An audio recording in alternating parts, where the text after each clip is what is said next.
Вітаю на моєму каналі! Пропоную приготувати дуже смачну сирну запіканку з маком та ягодами. Інгредієнти на екрані та в описі під відео. Спочатку приготую макову масу. Можна взяти готову макову начинку, але я приготую самостійно. Мак промиваю від бруду, але в мене він чистий, що видно з води. Проціджую його та вижимаю зайву воду. Додаю цукор, молоко. Перемішую і відправляю на вогонь, щоб при варінні мак вібрав все молоко. І залишаю, щоб охолов. Далі сирна маса. До сиру додаю 3 яйця, цукор. В молоці розвожу кукурудзяний крохмаль. Виливаю до сиру та все перемішую.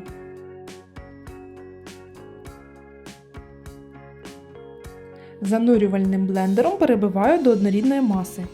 Ділю сир на 2 частини.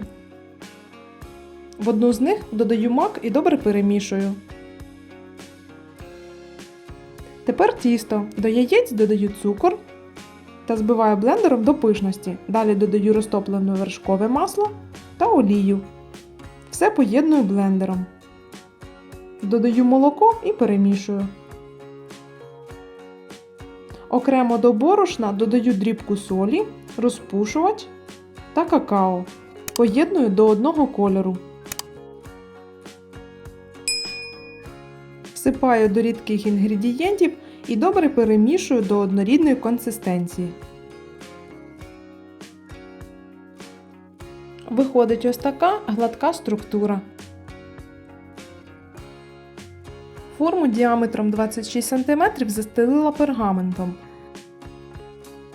Виливаю тісто та розрівнюю його. Далі сирна маса. Я викладаю всю і тоді розрівнюю. Так тісто під натиском розійдеться в сторони і будуть бортики. Якщо ж хочете на зрізі запіканки рівні шари, то треба викладати всі складові по всій площі форми. Тепер викладаю заморожені ягоди. В мене це лохина та порічки. Присиплю їх трохи пудрою, щоб не були кислими. І вдавлюю ложкою. Далі шар сирного маку. Так само викладаю та розрівнюю.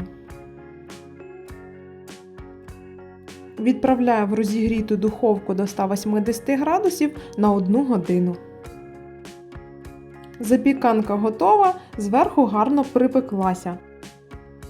Сир при цьому трохи пружинить, треба дати йому повністю охолонути.